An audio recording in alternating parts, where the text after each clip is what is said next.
I went to the post office recently, and Did the you? lady said, "Have you checked out our stamps recently?" And I said, "No. Like, I just need to send these Warby Parkers back, please.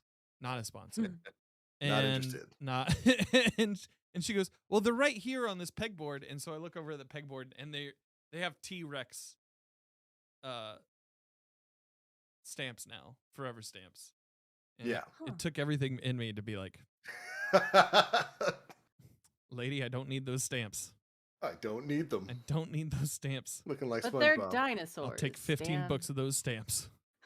I don't need it. I don't need it. Need it. I don't need it. I don't need I it. definitely don't need it. Are you truly a millennial if you're not making SpongeBob references? Yeah. By the way, Dan got those stamps. There's no way. I absolutely don't believe that I'll the be moment showing- he saw T-Rex stamps, Dan didn't go, "Well, I'll take a stack of those, thank you very much." And I'll I'd like be to showing think them that off on my Tuesday stream. This Nah, is my man. stamp collection. Check this out, Excellent. Mm-hmm. Oh my goodness. I'd like to think that post office lady, you were a mark. She Oh, knew. She knew got a what you commission did. off of those. She Oh, got I'm a getting commission this off of those. I'm getting this guy. She knew what well, was up. So yeah, you have to show it off on your Tuesday stream, Mr. Big Twitch partner. Yeah, Ooh. Dan. I We're going backwards on our housekeeping a little bit, but yeah, everybody who doesn't already know, Dan recently was accepted as Twitch partner.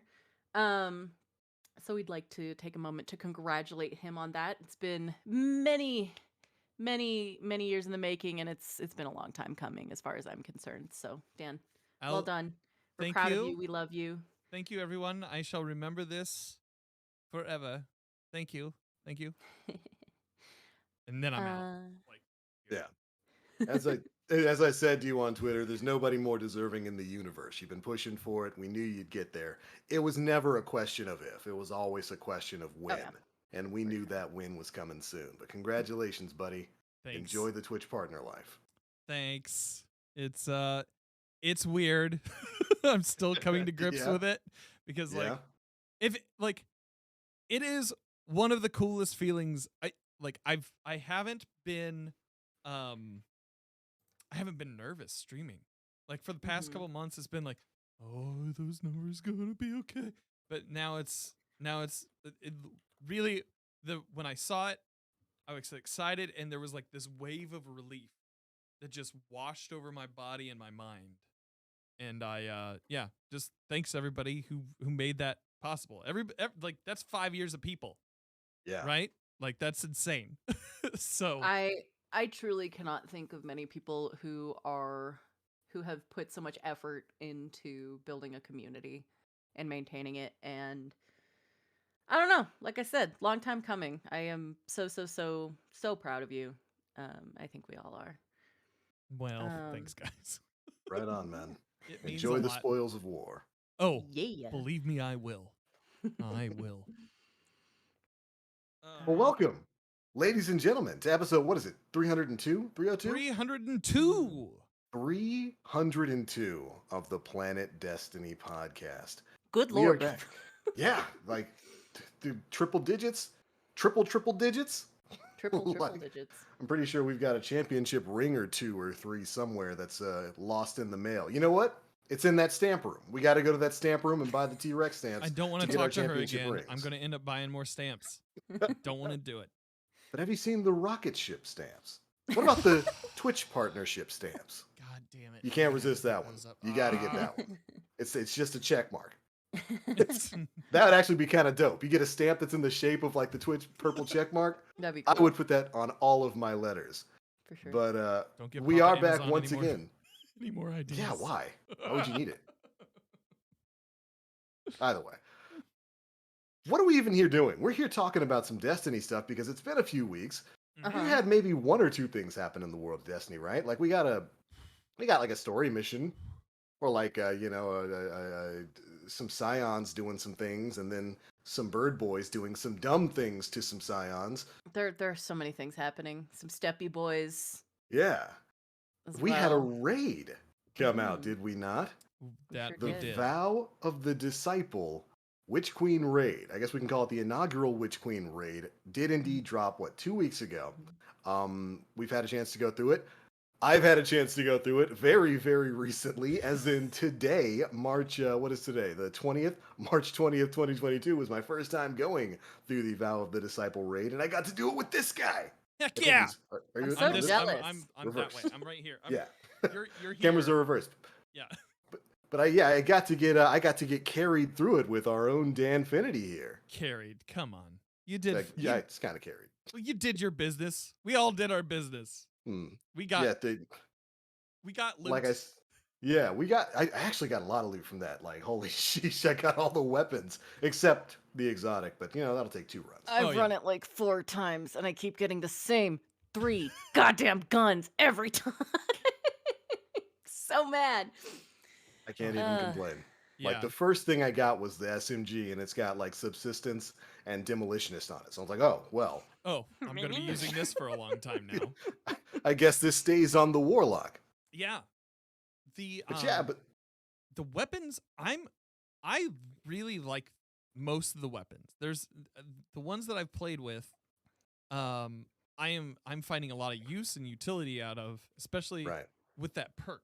That comes Yeah. on each and every one of them. They added raid perks, gang. Like perks that stay with your weapon. And not just weird Origin little traits, mods. baby. Yeah. So like, it's we can get more into that later, but the Right. overall, so the raid's out. We've all had chances to run it at this point. Loose first impression, like from TBL being like the newest one to run through it. Yeah. Mhm. Moon, you've run through it a few times. I've probably run it the most out of all of us. So Mhm. I Oh, got yeah. my own stick. So why don't we go from like you to Moon to me? Right, and we'll dive right into the raid stuff. But first, welcome back. We've got your usual roundtable of hosts here. The one, the only Miss Moonvald. Hello. Hi, how you Good to doing? be back. I'm good. Yeah, before we proceed into raid discussion, I just want to get a couple things out of the way. For audio listeners out there, I really want to emphasize that we'd love for you to come hang out with us live on Twitch every other Yeah. Sunday at 4 p.m. Eastern, because Dan has been working really hard to include a lot of visual elements in our discussions. We will also continue to upload our episodes fully on YouTube. They will be unlisted because the YouTube algorithm is awful and A loves to jerk. fight us on things. But I will be providing those on Twitter. In addition to that, we also have some high production assets in the work, but we're kind of holding off on that until Bungie sorts out the copyright takedown stuff happening on Mhm. YouTube. It's mostly in correlation with OST stuff. Yeah. So Yeah. yeah, we're gonna wait until next week. But next week I will be featuring our first community art showcase. So hopefully y'all enjoy that. I've got it Yeah. loaded. I have it in the OBS. We have just- it. It's made. We're not gonna run Yeah. it today because of Yeah. situations that are happening on YouTube at the moment. Mhm, mhm. Avoid that scenario. Yeah. But additionally, we've got the one and only, the brand newly minted Twitch partner, Danfinity. Why, hello, and thank you. What's up, buddy? I'm doing well. I can't complain. Like I said earlier, totally relieved. Just very happy. Like I said before, nobody more deserving in the world. I'm real happy we've gotten you there, because it's only really kind of the start. Can Oh, only yeah. go up from here. No, this is definitely like the beginning of the other side of that hill. Yeah. It's like you get up to that plateau, and then once you hit that plateau, there's just another it just More keeps mountain to going up. climb, buddy. It just keeps going up. So you gotta keep going up it. So Right. Yeah. Right Um, on. go ahead. But right on, of course, my name is the Black Link, and with that, let's go ahead and dive on into the lion's share of tonight's conversation, which is concerning the Vow of the Disciple raid. You asked me a little bit ago about my initial impressions from it, because of course I did get a chance to run through that dungeon or that raid finally today. Got my first opportunity to go through it. We cleared it pretty easily, I'd say. It took about a little under 2 hours for Little us to go less. from start to finish, with you basically being kind enough to teach me all the mechanics from scratch. And I gotta say, I like it. I really like it. It was a good experience. I feel like the core mechanics tied to it were easy enough to understand that it didn't really lump a lot of pressure on the new players who were there. Oftentimes with these new raid experiences, there's a huge amount of pressure for the person who's running it for the first time to try to figure out every last little mechanic. Looking at you, Last Wish. Looking at you, especially when every encounter has a different mechanic. Like going from Kali to Shirochi to Riven and having completely different mechanics all throughout, especially with the 16 things you got to do at Riven's damage phase just to get to damage phase. It was a lot to take in. I still love Last Wish. It's a lot of fun to play, but it was a lot to take in for new players. Whereas I feel Valve the Disciple has a set theme to it with the different signs and what you're supposed to be doing when you're picking up buffs and debuffs and dropping them. But it's presented in a simple enough way that it's easy to understand. Now, we talked about this while we were on stream, Dan.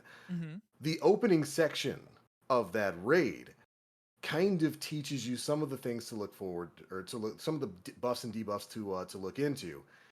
And Bungie did something really interesting with it in that they put it in a story mission after the raid was completed, so that people could jump in there and learn that mechanic right off the bat. I think that's a great idea. It gets a lot of those people who don't run raids an opportunity to go into that raid space, to experience that raid space, to experience and learn some of those mechanics. And it might even give them some of the confidence to say, oh, well, I could figure out how to do this. I could figure out how to do this mission. I could probably figure out how to do that first section of the raid. And that's how I felt all the way through. Once, I think the hardest part of it for me was learning the names of all the signs. And thankfully, you gave me a nice little list of all the images there that I could use as a cheat sheet for it. Yeah. So yeah, there was no point in which I felt overwhelmed with the mechanics. I think you and your team did a great job of explaining everything to me, and the raid itself, a lot of fun. Had a lot of fun with it. Heck yeah. What about you, Moon? What are your experiences with the raid? What were some of your takeaways from it, like first impressions and so forth? I have so many thoughts. Yeah. Head full, many thoughts. I love it. It reminds me of Kingsfall in like the best possible ways. My favorite types of encounters in any Destiny raid definitely have to be like relay mechanic heavy. And this raid is based on that basically. Oh, yeah. Yeah. So I really love that aspect of it. I absolutely love the symbols and learning how to read them in this raid.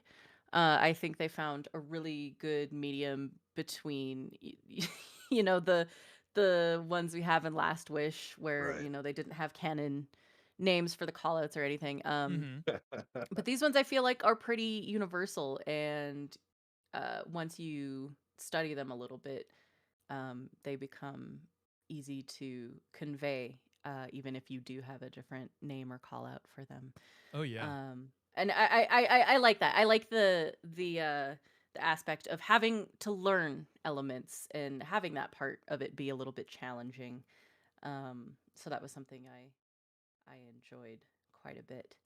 I love this world palette, as we can see here on screen. Once again, for our audio listeners, catch us on YouTube.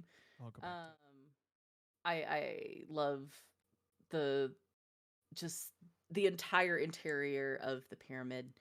I love everything about the setting. Yeah, so many things. What else? Yeah. You mentioned something there in that it's easier to learn the call out signs in this because Bungie gave you the list of canon names, for lack of better terms. And I think that was probably a direct response to stuff like Last Wish, where there was no unified call out Bird. system. Which bird? No. Bird flying like down? Casual bird. Pole No, dancing casual brain. bird. Dragon breathing fire right? No, your Yeah. other right. The other right. Yeah. Facing right. Yeah, I do think they remedied that confusion Yeah. Yeah. very well. Especially there's an entire room that like you do have to end up like messing around in order to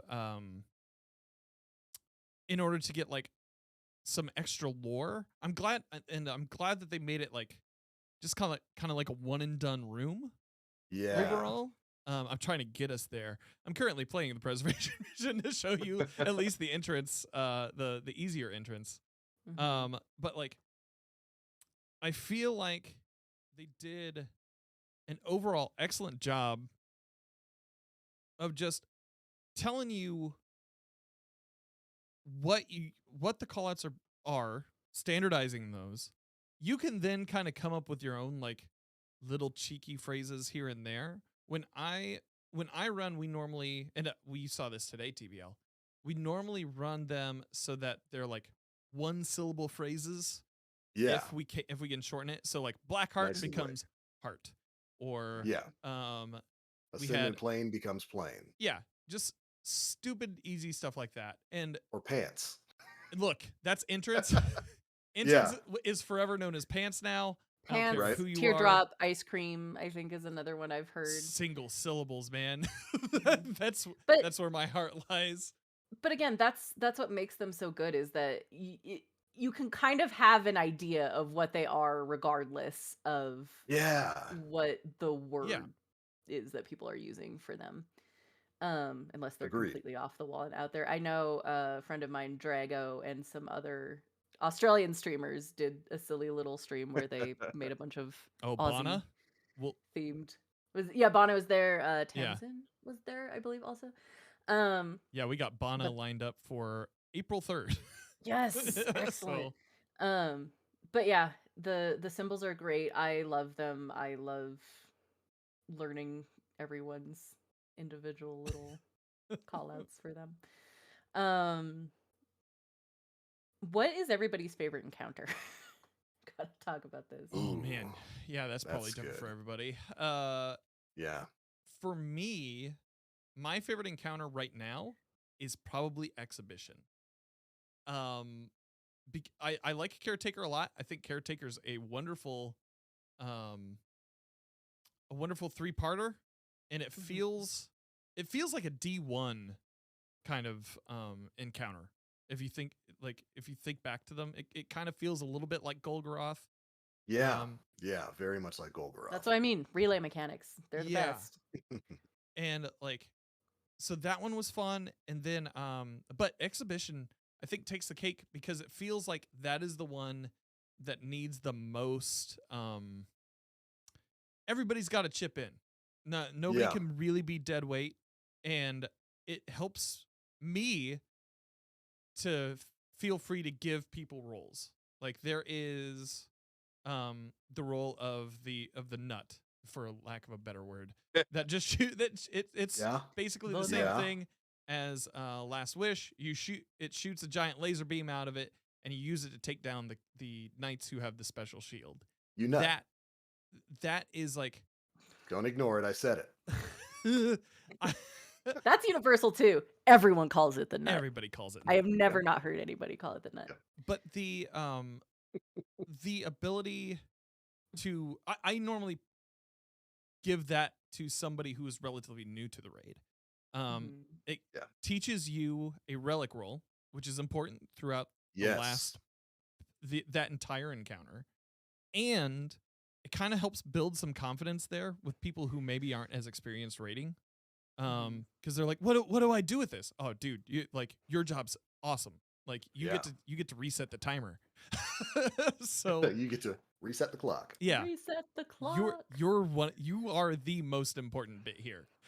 Without you, we don't get to continue. So I don't know. I kind of like how frantic it is on day one, because I did this on day one rating. Did anybody Yeah. did anybody else attempt to run No. on day one? Contest mode is my nemesis and I Gotcha. refuse.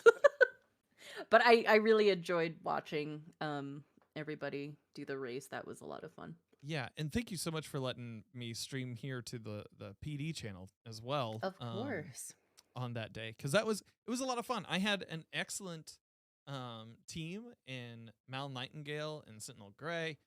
Oh, Mal's one of Dovigo. the best raiders out there. Exactly. It felt this was the closest I feel like I've gotten to the end of a day one contest, and we can talk about the reason why that is here in a bit. But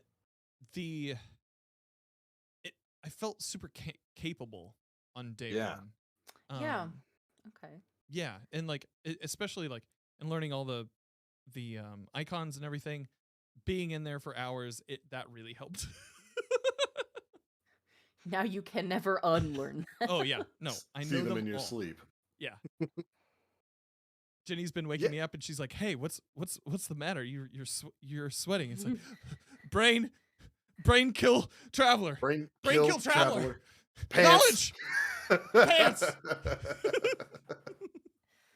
No, yeah, and I had the pleasure of watching you on your day one run because I was at work all day, so I got to basically sit back and watch the madness and the suffering that went through a lot of those encounters. And when it comes to the notion of what my favorite encounter was, out of the one run that I've done, of course, I'm gonna have to run it multiple times to really get a feel for absolutely everything. Right. But Exhibition was hectic, but it was a lot of fun. I actually really liked that encounter, mainly because of a lot of the things you just said, Dan. There's some established roles that have to be defined there, and you gave me the role of Nut. Like you and me were. I'm gonna say it. You and me were tag team nutting. Yeah. Because we had to do it, and and it was great. You ran through the mechanics of it for me, and then put me into the situation. Go ahead. We had Ten's map. Yeah. Yeah. Oh, which by the way, God, that was a godsend. Yeah. I think I'm going to be giving links to all that information in chat. That way, folks who are running the raid can use those resources as well. Incredible resources, by the way, like getting the signs and all of that kind of stuff just there, so I could have it on the other monitor and see it while we're making call outs and stuff. It was made everything so much easier to deal with. But in that encounter, it's so hectic. The enemy density is so high that it presented a real challenge to get through. But there was always a moment in which I was doing something. Yeah. If I had the nut, then I was clearing the way through, looking for that taken knight, popping that shield and moving us forward, and then having to stay on top of that timer there to swap it back over to you before the timer ran out. There was a lot of things that I really enjoyed about that encounter. I like that it gave everybody something to do. I like that they brought back the Vault of Glass relic for it. I don't know the lore reason for why that's in there, but I like that I like that it broke the encounter up into basically those two groups, and both those groups had a job to do. So everybody felt like they were contributing something to the party and contributing to the progress that we made to get through that section. It really felt good. I think the lore reason, just to circle back to that thought, is that the boss Rolk is kind of a collector and purveyor of things, so he has all these artifacts, hence Exhibition, I guess, being the title of the encounter. But yeah, we rolled into the Vault of Glass and swiped some stuff. Like, I'm gonna take this museum. Gorgon. Yeah. I'm gonna take this shield, and this is mine now. But yeah, I really like that encounter. I really like the Rolk fight. I think it's very simple. Favorite. Yeah, I'm probably gonna say that's my favorite. It's very simple once you understand the basic mechanics of it, and I appreciate that in a final battle. It didn't need to be a 16 mechanic fight. It's basically what you've learned in the previous 2 to 3 encounters put to use in a very simple 1, 2, 3 format. You figure out the symbols. You have 2 people who are bouncing bouncing that debuff and jumping into laser beams, which, by the way, look like a lot of fun, Dan. Oh, it is the most fun because it doesn't hurt you. As long as you're holding that, boy, is that great.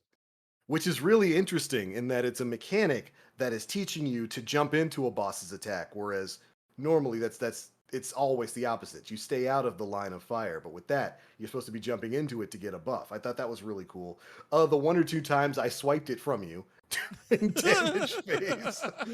Well, I Despite can't that. make that joke, but that glaive, Rolk's glaive is real sensitive, shall we say? Yeah.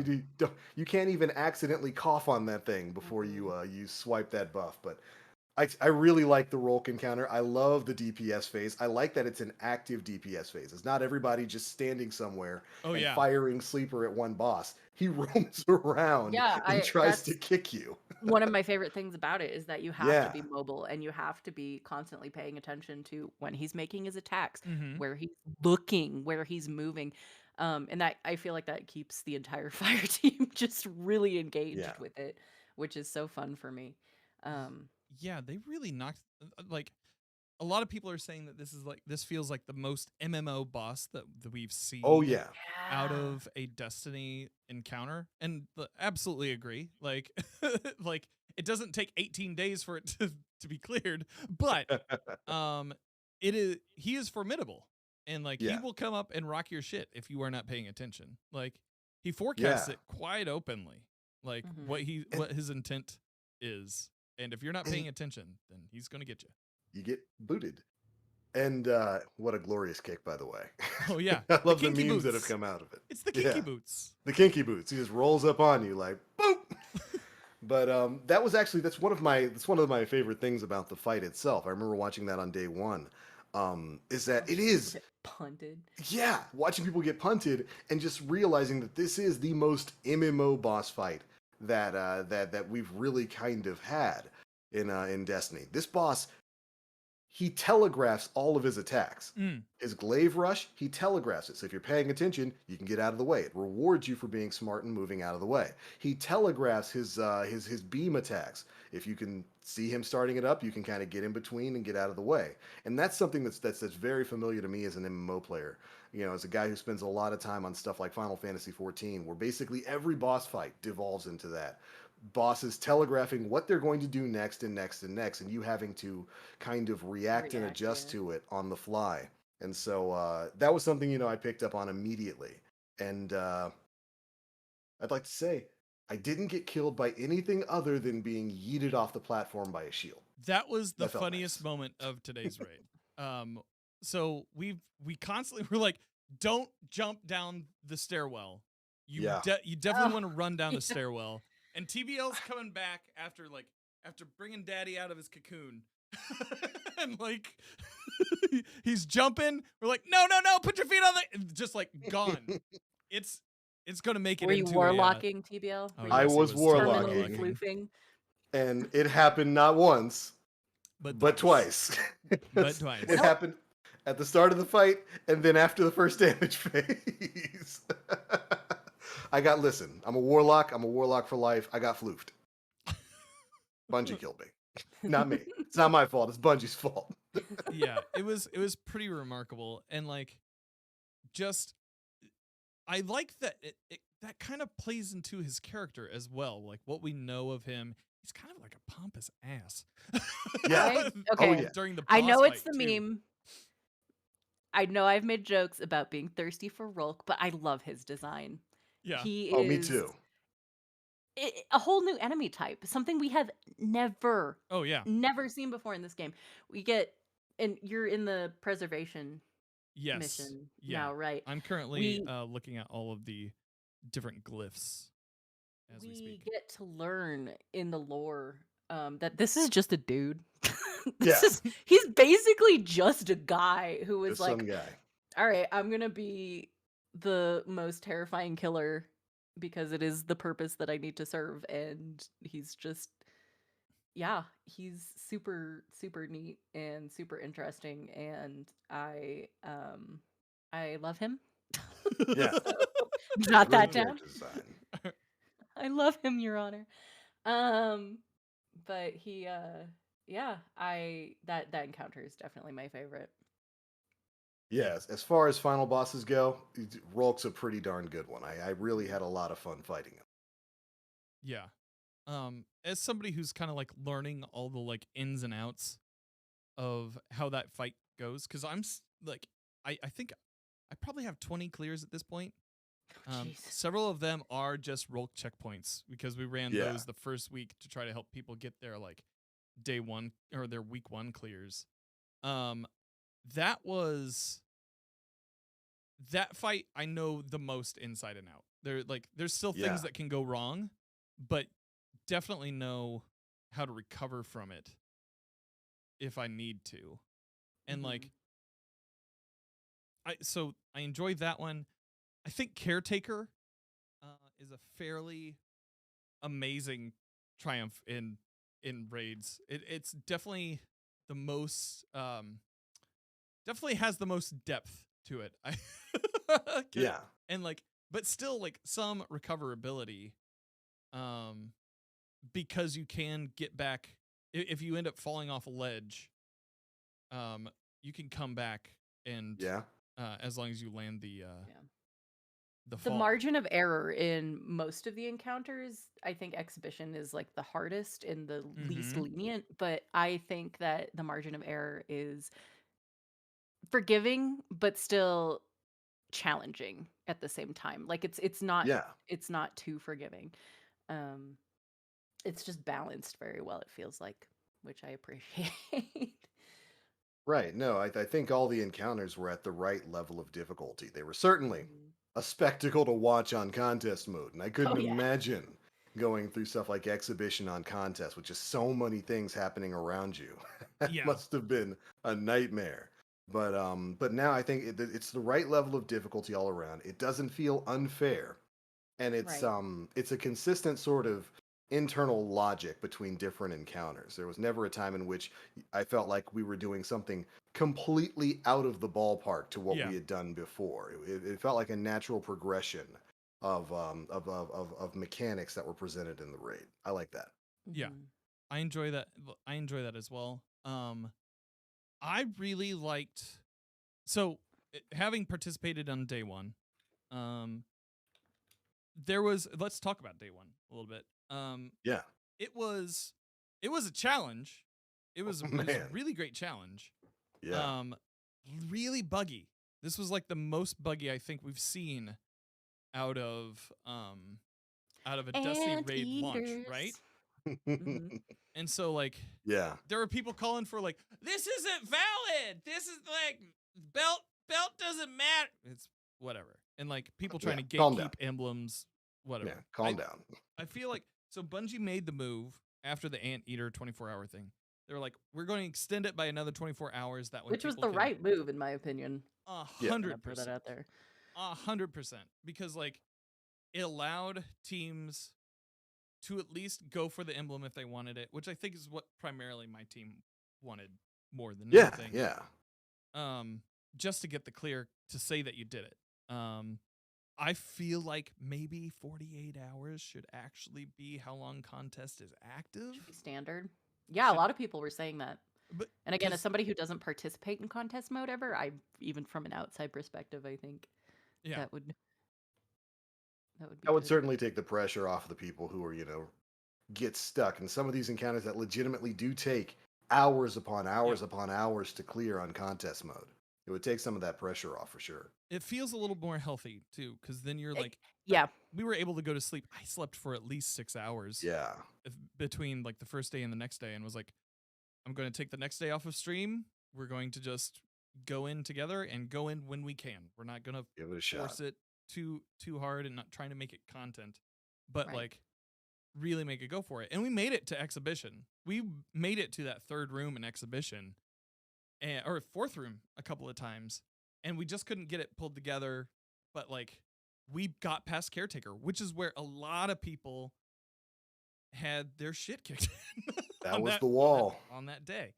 I do think there were a lot when I posted this sentiment of like, you know what, I think contests should be like 48 hours the entire time. There were a lot of people in my comments acting like I was saying that it should only be contest, and maybe I did not think entirely about the words that I was using. Well, like- reading comprehension be damned on Twitter.com. Doesn't exist. It's not a Text- real thing. Text versus context. Mhm. Somebody on the internet is going to be upset. yeah. And so the there are a lot of people who are like, well, what about those who don't want to compete in contests? What about them? Just fuck them? It's like, no. Then you don't have to. Like, it would be cool if there was like, after the first raid team got through, right? Yeah. After the first raid team got through, they did turn on normal mode for those who wanted to hop in. Yeah, yeah. But like, I think as far as like contest mode should go, it should be like the weekend, like starting on that Saturday at reset, going through Monday at the end of that reset. That would be awesome. But No, I could 100% agree with that, especially if Bungie were to present the option of having contests as like a toggleable thing after the first team gets through, after they've confirmed world's first. Yeah, I think it'd be perfectly fine. Just have contests available all weekend. That way, people can chill and try to get the emblem at their own pace. You know, you don't have to stay up that entire 24 hours. yeah, Enduring all of that stress and pain. I think that's a good idea. so yeah, I really enjoyed that. Just this day one felt really special to me, and maybe it was like the people that I was with, or like just kind of like the amount of like I felt prepared. I felt really prepared for this, and was really proud of how far we got, even if we didn't get past it. Yeah, right. So like, we have some numbers here, I believe, Yeah, from which Bungie regarding. I think this. we have stats from that 48-hour period Bungie put in the TWAB from last week. Yeah. So we have. I'm gonna see if I actually have a screen that shows the browser. Let's go over here and see. Figure it out live. See if it pops it up. No. Nope. Not that one. That's By not the way, one. in the meantime, mad props to Clan Elysium. You know, Salted Yes. Repo and the fam for bringing it home with world's first. It's back to back, right? I believe so. Yes, that is their Yeah. first go round. Dan's Mad about to get props to them on screamed that. live on stream. There we go. Say what? You just got screamed. Oh no, yeah. I always get screamed. Let's be honest with ourselves here. Who doesn't? Yeah, Are No you chill. are you truly playing Destiny if you're not getting screamed? I'd be Right. upset. I'd be upset if you weren't getting screamed live.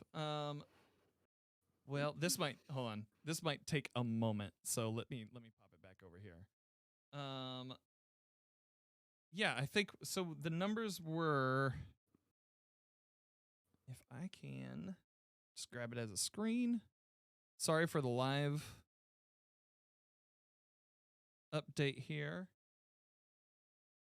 Just want to display capture. There we go. Okay. So, for this, we have Vow Disciple Raid, 48-hour stats. Total players that entered the raid, over 500,000 people. Over 500,000. Yeah. So 546,616. Players that cleared acquisition, 270,648. Players who cleared caretaker, 131,550. Players who cleared exhibition, that's 80,000. And unique players who cleared the full raid, 32,000. So you have steep drop-offs. I was about to say, yeah. is it just me or are these numbers getting cut in half?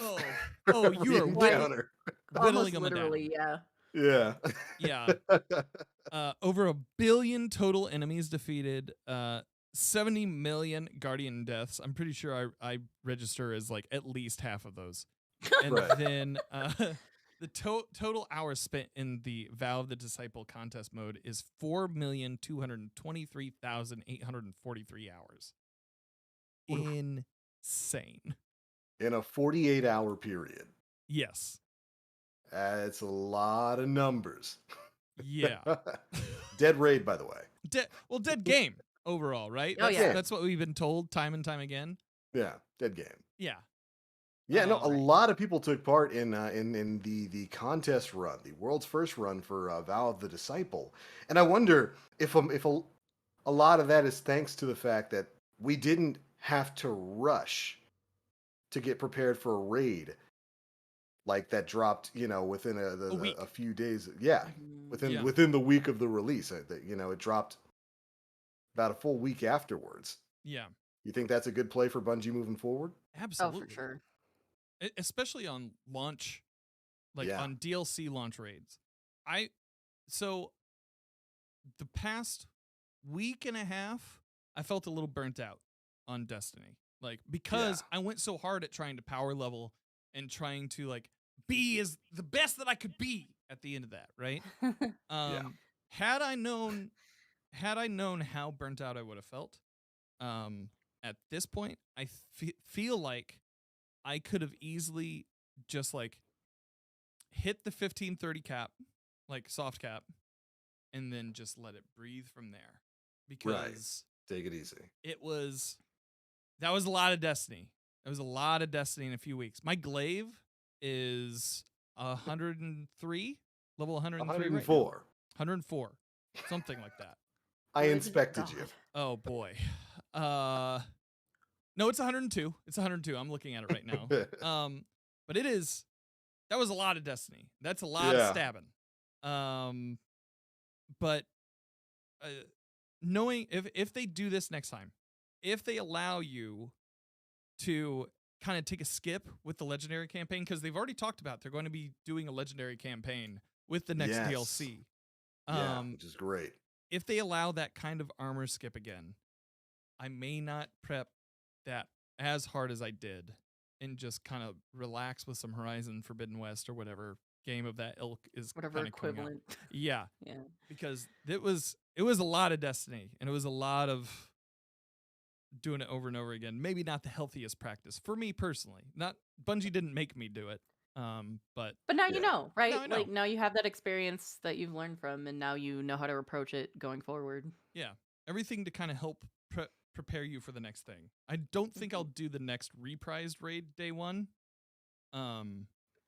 Just to kind of like take a beat. It's not really. What do we think it's world's gonna be? first. Do we think it's gonna be Taken King? It's Oh yeah, probably I think King's Fall. it's going to be King's Fall. It's got to be King's Fall. I think. I think so. Yeah. Especially if you pay attention to like the 2 truths and a lie that Seven Oh, Wonders yeah, is that spitting tweet. out. I forgot about that. Mhm. Yeah. Yep. So- Just bring Crota's End back as like a strike. Make it a dungeon. Just give me a dungeon so I can go spam it. And put Dungeon the original equivalent. weapons in there. You know, you joke, but like I think that would be great. Yeah, I think that no, would work really well. I'm being completely serious. Give me Crota's End as a dungeon that I can farm for like the perfect word of Crota. And as a or anything 3-person like that. activity. Yeah, Mm. I think that works for Crota's End. Mhm. Yeah, we've already seen Crota so much in Destiny 2, though. Like, I doubt we see him again. Like, You this think so? soon. You think they're gonna skip Crota's End? I'm hoping Dares of Eternity is the last time that we see Crota for a long time. Mhm. There is a lot of Crota in that. It is.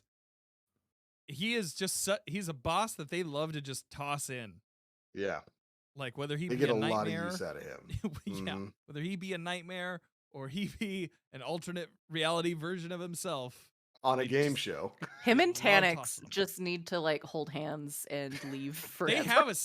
They have a summer home together. It's just Oh, they're Tanix roommates. Yeah, Tanix has to stay outside because he has no house. has no house. Well, he became a house. Remember? Oh He yeah, became I part of the forgot. ship. He became a mobile home. Oh, it's fucked up. Yeah.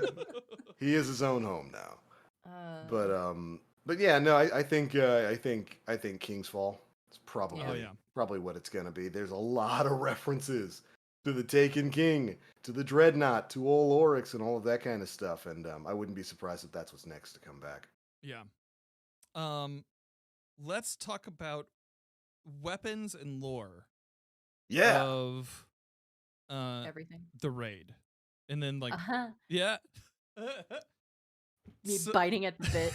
Um, So go ahead. yeah, I'm just gonna bring up my submission or one of the submissions that I've had recently. Right. The Soul Drinker perk, which is what we were talking about a little bit earlier. Oh no, that's not what I wanted. Yeah. The Soul Drinker perk, that allows you to gain health based on the number of hits before reloading. It's not overpowering, but it is constant. It's not just in the raid. It Yeah. is. It feels like something that It feels like a Destiny 1 weapon, kind of in that way. Mhm. But I'm just so glad that they brought that origin trait idea into Destiny as a whole. Absolutely. The entire notion of origin traits has been one of my favorite additions to the game with Witch Queen. It Yep. finally extends the notion of a type of actual identity to the different weapon foundries, to weapons from different activities like Vanguard and Crucible and Gambit. It's such a good idea, and I think it's really worked out well. You know what? My favorite archetype right now is one we gushed on with our initial episode back. Is the perk on Viced weapons, Viced Vice Stinger. Stinger. She go It's brr. so good when you have So these weapons that are rapid fire, have huge magazines, and you just dump ammo forever with stuff like Vice Stinger and Subsistence. Just feels really good. It's a great thing. I'm really happy that Bungie's done it, and I cannot wait to see how they expand upon it. Because we've got Iron Banner going on right now, and Iron Banner weapons have that one perk that makes the snowballing games snowball even harder. Oh yeah. when Oh you're boy. when you're triple capping by giving you enhanced radar if your team is the one that's triple capped. I think it's called like Skulking Wolf or something like Yeah. that. It's good. I love the identity that Bungie's kind of tying to not just different weapons, but the sources where these weapons come from. Definitely a good change. Right. And I've always been, again, narratively, the narrative and the lore of Destiny is a huge part of my engagement with the game. But I have always loved learning about the weapon foundries and, Yeah. like you said, their different identities and stuff. So the fact that we're getting to see that um, in game as an element is really, really cool. I I dig say it. as I'm wearing my Viced sweater. You can't see me right now. I I'm obsessed. I would love to see more about like Crux Lomar and Amalan and stuff because like Viced Mhm. and Suros really have the stage right now. But Right. I hope we get to Yeah. hear more in future expansions. Yeah, me too. Like, it seems like Bungie might actually be moving back towards, acknowledging Hmm. those weapon foundries after really kind of not for a while, Right. not talking about them or bringing up any kind of new lore or anything with them. And so I'm happy to see what they're going to be doing moving forward. I love it. It'll be sick. Yeah. Um, raid lore. Raid lore. Raid lore. Once again, everything is completely novel to the game. Yeah. Yeah. Absolutely just blow me out of the water. Like I cannot I've been trying to wrap my head around everything for like the past 2 weeks. Yeah. One thing I would like to bring up kind of as just zooming out a little bit is the concept of sound and resonance and stuff being a huge theme in the new raid when it's set in this huge pyramid, right? Right. Because Yeah. historically that has been like people have looked at different pyramids built by ancient civilizations throughout the world. And a lot of them have acoustic properties and stuff Hmm. like that. So I found the element of collecting sound and resonance and knowledge Right. as huge mechanics in this raid to be very, very interesting narratively. Um and once again the design of of the pyramids in the swamp and the interior of it, it has such a primordial feel to it, Yeah. which Yeah. I think is Yeah. so cool, especially given that it centers around Rolk, who is one of the most ancient beings that we've ever interacted with. Right. Um, I think it's phenomenal. I love the architecture. I love the way it navigates. Um, like just walking around and finding your way through the pyramid itself, the way the doors open, the places you have to crawl into, the jumping puzzle in the raid Oh is yeah. even Those things. so interesting to me. Um, and the fact that it's just a giant fucked up museum for this dude who's like killed off entire civilizations. Well, Yeah, he he's killed off blown his up worlds. entire civilization. Yeah, he started Yeah. with his. Because the witness said, "You are a tool for physical violence." Yes. It's like, all right, And he chief. said, "Yeah, bet." Um, and proceeded to kill his entire homeworld off. And then proceeded to do so with many other civilizations. But Yep. yeah, just mind melting. I keep saying this about this DLC, but the revelations that we're experiencing now in the narrative are they change everything. Yeah. Just Yeah. quite literally. It's not the same old, right? Um Well, and so some of my friends and I were talking about like the lore of the raid, because essentially it definitely makes you, well, Witch Queen itself makes you rethink a lot of what you see going on behind the scenes, of not only the hive but like everything else we see going with the darkness. And Yeah. we were Well, talking about because it being like a retcon, but it's not really retcon. It's like it's just recontextualization of everything, right?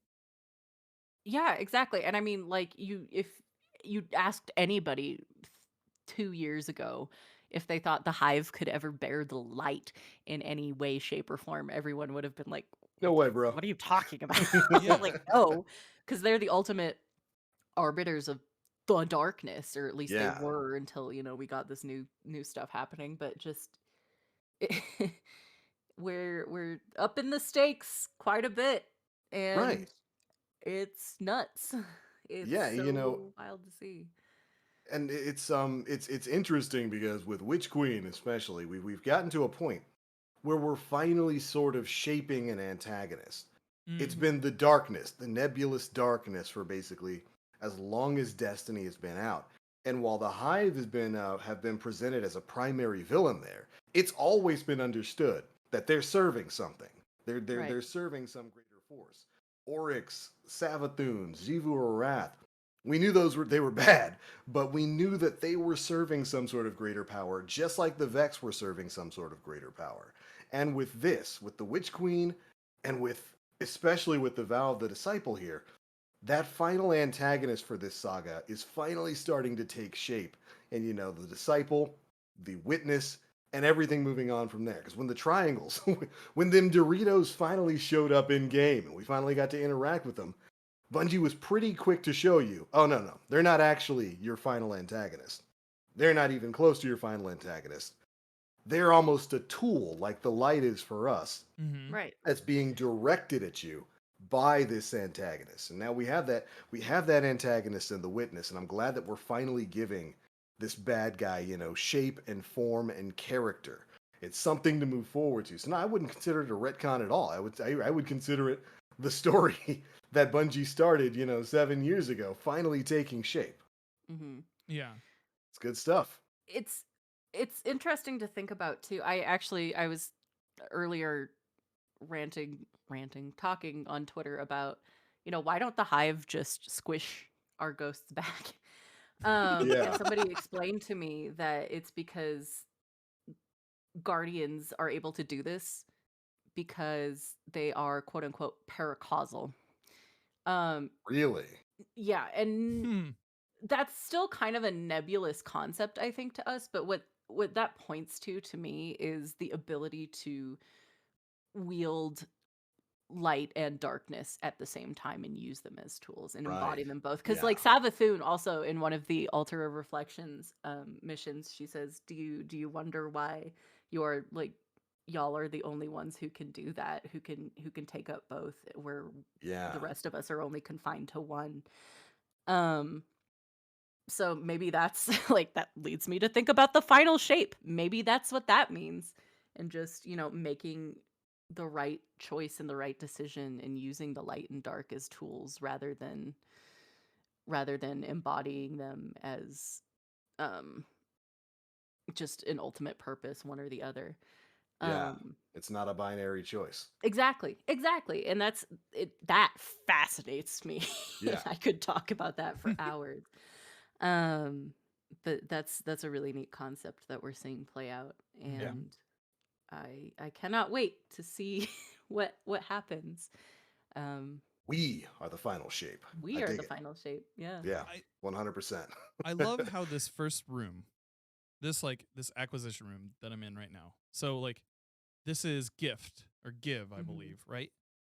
Hmm. This entire first encounter tells you the story of Rolk, like his heartbreaking tale, especially Yeah. when it comes to like Lubre. Lubre is like his home's planet, right? Right. And so And, like yeah, if we look at the mural here, once again, I'm going to keep saying this. Audio listeners, feel free to catch us on YouTube. I will be posting the full episode, but also tune in live Twitch every other Sunday, 4 p.m. East or Pacific time. But we look at this mural and we see the blue and umbral sun, yeah. I think is how he describes Right. it, the dark sun of his world. And on the left, we see what we can assume to be a representation of him Mm-hmm. or Yeah. his civilization, something like that. And on the right hand side, a lot of people are speculating that those are darkness powers. The bottom one being stasis, and the top two being something else that we haven't seen yet. Mm. Especially Ooh. since they're on the same side as the umbral sun, the dark Yeah. representation here, which I think is fascinating. Also, something I think that is really interesting is up above, whatever that orb is on top Mm-hmm. there. Um, the thing in the middle of it looks like an atom, or looks like something happening with nuclear fission, Yeah. which is directly related probably to the whole story of, the sun, the blue sun going out and robbing this world of life force, basically. Life. Yeah. Um it's so interesting to me, and we get this whole saga throughout the whole pyramid too. This isn't the only art that tells us a story, and again, directly reflective of pictorial information that we see Mm-hmm. in pyramids, in real life, in ancient history throughout time. That, we have hieroglyphs in ancient Egypt, for example, Mm-hmm. that tell us these stories of um of things that are, you know related to mythology and history, and how these ancient civilizations uh spelled that all out for Yeah. us. So bravo, Bungie, for telling the story this way. It is wonderful, and I've enjoyed learning about it so much. Well, Yeah. Excellent thematic work all throughout this raid. There's mm-hmm. so much to explore and see, and you're right in that a lot of the almost hieroglyphics, like you said, are telling the story of the disciple and his journey. His start on Lubre and what happened there, and to countless other civilizations that he either collected or destroyed across Mhm. millions of years. Some pretty deep stuff in here. Not to mention, of course, giant worm mama. Yeah. Worm Mom holding up the upender, which is basically his press in case of emergency button when it came to Yeah. Savathun. Uh, just all of this entire space, and the worm getting getting closer and closer to the upender the entire time. I think that's a brilliant move that we really Yeah. haven't seen. I mean, we've kind of seen that in different raids, where it's like, especially like during Wrath of the Machine, where it's like, oh well, if you look back, we started all the way back there, and then we Yeah. made our way up the wall there. But this definitely felt like you were going to a destination. You knew where it was the entire time. We're in the preservation mission, by the way, while we're streaming, and it's still, you're going to go to that thing. You don't, Eventually. Yeah. you don't know The how, atmosphere that it lends to is Yeah. phenomenal. but like, yeah, this entire room, like, Gift tells the story of him on Lubre, uh, his world being cleft in two, and the light and the darkness there. This right here being a rib from a worm Yep. insanity. From the Like, Leviathan itself, right? yeah, From yeah. the Leviathan in the deep. Mm-hmm. It shows you how formidable, like, without knowing, like, when you walk in here and it's like, oh, that's a crazy set piece. Thanks for showing me that game. Like, but But once you learn the lore, knowing the lore of, like, no, he ripped that out of the Leviathan mhm. should show you and make you quake in fear with the type of Yeah. god that you are going to be facing. It's so funny to me out of context, like the fact that the Guardians are canonically so goofy. Like they're from I think Red War. There's the lore entry in some book or armor or something where I think it's a cabal talking about Yeah. how they're watching the Guardians like do stupid little dances. Oh, that's from back in D1. Oh, Yeah. is it from D1? Yeah, that's But like just a bunch of idiots with WMDs going into this place to Yeah, fuck we are a shit up. bunch of walking weapons of mass destruction. Yeah, yeah, it's so funny. Looting things and Um, then emoting. literally. Which I think also is what makes the Rourke encounter so funny because he's standing there all Menacingly. high and mighty. menacingly. The pomp and circumstance of it all is completely Yeah. ruined by everyone just Dropping a emoting. flag and then dancing. Dabbing, like literally. But yeah, the fact that we get to see visual representations of all of his omnicidal exploits Yeah. in the very first room here, and only after reading about or listening to the lore in this mission, finding out what they actually are, I think is It's cool stuff. so cool. Bungie did a phenomenal job with this raid, with the environment, with the storytelling, and especially with these missions afterwards, Mm. which we're gonna continue to get new ones as the weeks go on, and we learn more and more about what's been going on in the distant past behind these characters. I love what they're doing with this, and I cannot wait to see where it goes. Mood. Big mood. Also, horse with many asses. That's right. Haunts. I'm in this room. Why does That's this right. game love horses? Why are there so I- many horse themed things? Who Why doesn't does the love witness No. love horses? Who doesn't love horses? There's a lot of horse stuff. Dan's It's about to good get stuff. clapped by some scorn. Oh, I was clapped. Never mind. But right Um, on. That's do we have anything else to say about the Vow of the Disciple raid and all the things tied to it? oh, I don't think anything that I could fit into this Yeah. discussion, but yeah. It's good stuff, and I hope everybody gets an opportunity to go and explore that world space and take a part of some of that lore. Listen to those audio logs; they are truly fascinating, Mhm. really fascinating stuff. Also read the lore book Oh yeah, that you get Yeah. from them too, because that gives like a more in-depth picture of Rourke's yeah. what is the right word? His backstory, Partnership? his motivation. yeah. His, oh yeah, definitely. Devotion to the witness, I guess you could Definitely, yeah. say. He's a Mhm. fanboy. He is definitely a Megamind fanboy. Ultimate fanboy. But we have But more narrative stuff to talk about. Yeah. we do. We got Zooming a back in. Season of the Risen stuff. Mhm. Let me take us to the hell. I'm gonna The go to the Clem. helm while we while we get prepped for that. What how has everybody been enjoying this season overall comparatively to other DLC launch seasons? I like it. I'm enjoying it quite thoroughly because once again, I think every story thread in Destiny right now, the stakes are so much higher than they have ever been. Yeah. And the fact that the fact that we get to see so much tension Yeah. between our NPCs is chef kiss. It drives the story in a direction that I am Right. so thrilled about. Yeah. We have I'm very much enjoying Season of the Risen. I think it's tied itself to a really fun DLC in Witch Queen as a whole. But the Psyops Battlegrounds I view as complete upgrades to the older Battlegrounds. Those are pretty fun every time I've gone through them. And of course, the story is you're right. Tension is a good word for it. It's not really a feeling that I've gotten often from Destiny's story, but with what happened this week, and I'm sure we'll talk at least a little bit about it. I definitely feel a little tense about what's going to be happening on Reset when Dami Mommy Empress Keitel touches Don't call back her down at the that. tower. Don't call her That's that. too bad. It's already out there.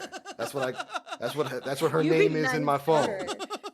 Dami Mommy Empress Keitel that's her name in my phone. I got a little heart next to it too. Oh But my it's probably God. gonna be real mad I once still she think her and Zavala ugh. should kiss, and that's Oh, just come my on. opinion. That's It's gonna there. happen. It's That's gonna happen. those two are cute. They need to stop that flirting. Cut it out. He's gonna caress a But tusk. That's how it's gonna yeah, work. I love that he's gonna gift her a grenade launcher. Yeah. It's great. But yeah, the story is getting tense. We've got some interesting things going on here. I thought last week's story between Saladin and Crow, with Saladin basically telling him a part of his history as an Iron Lord, I thought was really well done on the notion of unforeseen consequences. Right. Is in a Spoiler savage alert, by the world. way. Yeah. I mean, I didn't say anything. I just said No, unforeseen I mean just for consequences. as we go Oh, on with the okay. discussion. Moving forward. Yeah, we gonna discuss some spoilers. Oh yeah. Crow's in need of a spanking, a big one. Oh But yeah. the notion of unforeseen consequences, of course, being followed up again with this week, I thought was really, really well done. And I'm looking forward to seeing how this is gonna play out moving forward. What about you, Dan? I think this is the best launch DLC or launch season that came with the DLC that we have. Yeah.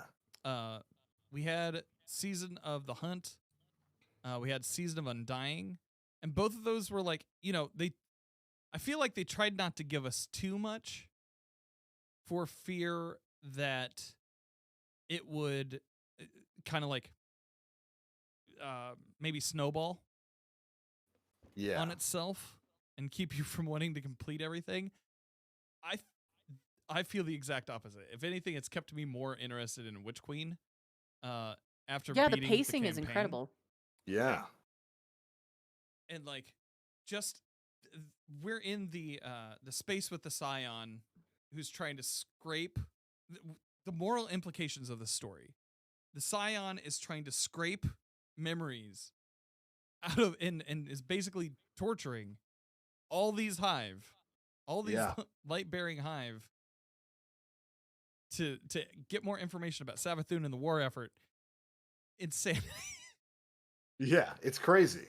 We're using a scion to basically psychically map the hive that we're kidnapping in Psyops battlegrounds in order to figure out what their ultimate plan is for the light, for the moon, because they're trying to take over the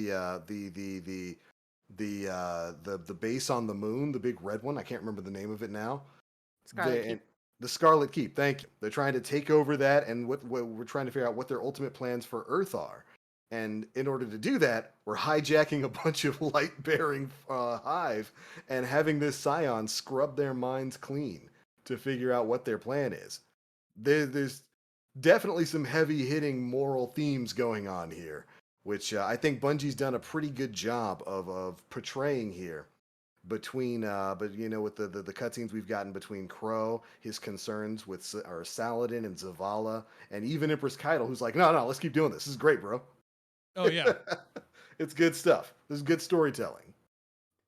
Yeah, just overall, I feel like they've just done a fantastic job week over week doing the telenovela thing to keep Yeah. you like invested in just the overall story.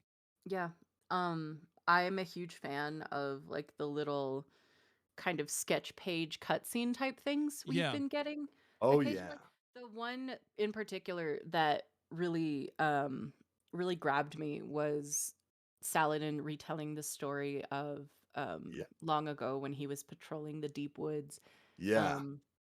and the encounter he had with a young girl, and then she grows up to become like this vicious Warlord. Oh yeah. warlord, basically, and like the implications of that and what he's trying to convey, um, and sort of the opposite ends of the the spectrum of this moral quandary between Saladin, who is war hardened, he's had so much experience in life, and in trying to survive, and then Crow, who is newly risen, and Yeah. this is I am fully in defense of Crow, by the way, because that's a baby.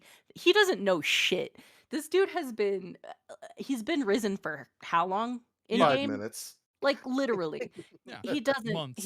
know. And I think I'm also going to say this too, and this might make some people mad, but I think that speaks to what we knew of Aldrin before like Mara manipulated him and fucked him up. Yeah. Because you read in the lore about how Aldrin himself was like, he was a good ruler. He was That's how he compassionate. was. He was Yeah. kind. And now that we see him risen, these are all like it's a nature versus nurture thing. Right. It seems to be where he's a kind, um again, very empathetic, compassionate person. Yeah. And just seeing putting him and Saladin at odds with each other is it creates that friction that's necessary, I think, to drive the point of the narrative home. Absolutely.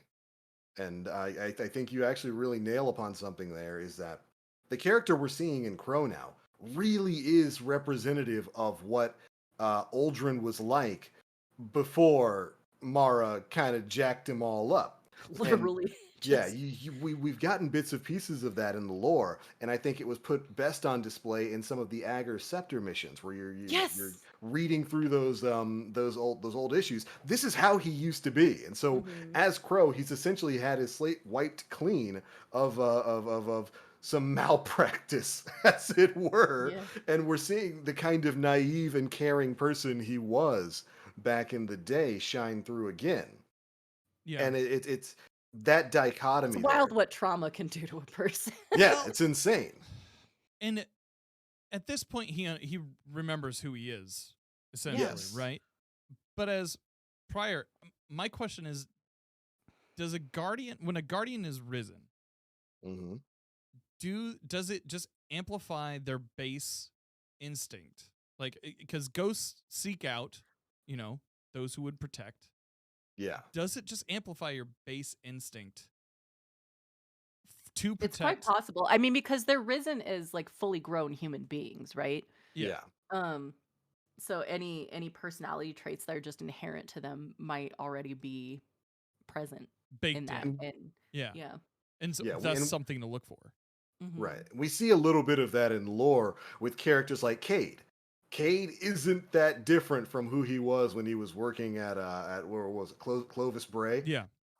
He's his character, his personality still shines through, and so I'd imagine that Risen Guardians probably still have very similar personalities to who they were before they initially passed away and then were brought back to life, and we're definitely, I think, seeing that here with Crow. Yeah. So interesting to me. Good stuff. It's good writing. This is definitely good Crow writing. Defense Squad. Yeah. Relax. I mean, he's still wrong. He Oh, shouldn't yeah. have done that. Oh, He yeah. messed up big time for sure. But like, That boy fucked up and he about to get clapped on Tuesday. well, he almost did. But out of that, we Saladin- have But I one of the most understand interesting interactions that we've seen in all Yeah. of Destiny. Where Are you Yeah. talking with Saladin and him? oh Or well, Saladin and Keitel? I'm talking Saladin and Keitel, because I Yeah. feel Yeah. like that is hands down. It's something that has been kind of bandied about, like ever since Keitel was introduced. She has wanted one of us on her war council, whether Yep. that be Zavala or weren't we at one point supposed to like possibly fill that role? Yeah, Vanguard wasn't going to let that happen, though. Like, no, Yeah. you can't have our weapon of mass destruction. Right. That's He our won't be showing weapon. up to the meetings. Yeah. Even though it would probably be like War 4H. Yeah. And so like this kind of fulfills a promise that has been something she has been after for years at this Yeah. point. Ever since we got to meet her. So she now has a guardian on her war council. She said your life is forfeit. Yep. But jokes on all of us. Saladin's going to live forever. Yeah, Cabal can't kill ghosts apparently. Yeah. So, it's a having him as Brackus Forge Yep. is pretty How amazing. dope is that? That's pretty badass name. So excited about that. Yeah, that entire narrative thread, basically Saladin falling on his sword to kind of make up for what Crow stupidly did. Mhm. It's just good storytelling all around. You know, the old wolf taking one for the new young pup. Well, it wasn't even just the young pup. It was someone with experience who in leadership who saw Yeah. the way that Zavala was reacting. Also, like Yeah. Zavala was about to thunderclap some cheeks. He was unhappy. And he saw how everything was amping up. And I Yep. think that that's something that unfortunately we see more and more in the world. Like everything amps up, and somebody needed to be the Dad. adult in the room Yeah. and be like, "Look, I got this. Like whatever you need, whatever you were going to take out of him, you got me." Take it out of me. Yeah. It's good stuff, man. I'm digging the seasonal story, and I can't wait to see where it's going to continue to go. Yeah. Absolutely. I think all around, and this will be the last thing I say about this, but I think the biggest like theme and one of the strengths of the Vanguard and humanity and the Guardian is that so much of our actions are based on um this moral conundrum, and still trying to apply that same compassion to it, Yeah. and kind of emphasizing that might be part of humanity's strength, Yeah. is our ability to discern that, and I think that's a really cool thing to explore. Yeah. They're doing a good job of it. Yeah. 100%. Well, all Um, right. Does that cap off our discussion of Season of the Arisen's narrative? I believe so. Yes. Good stuff. Can't wait to see what's going to be coming next with all of that. But I think before we go, we've got a few bits of news, right? Yeah. Yeah. I'm gonna go ahead and pop this back up here. We have.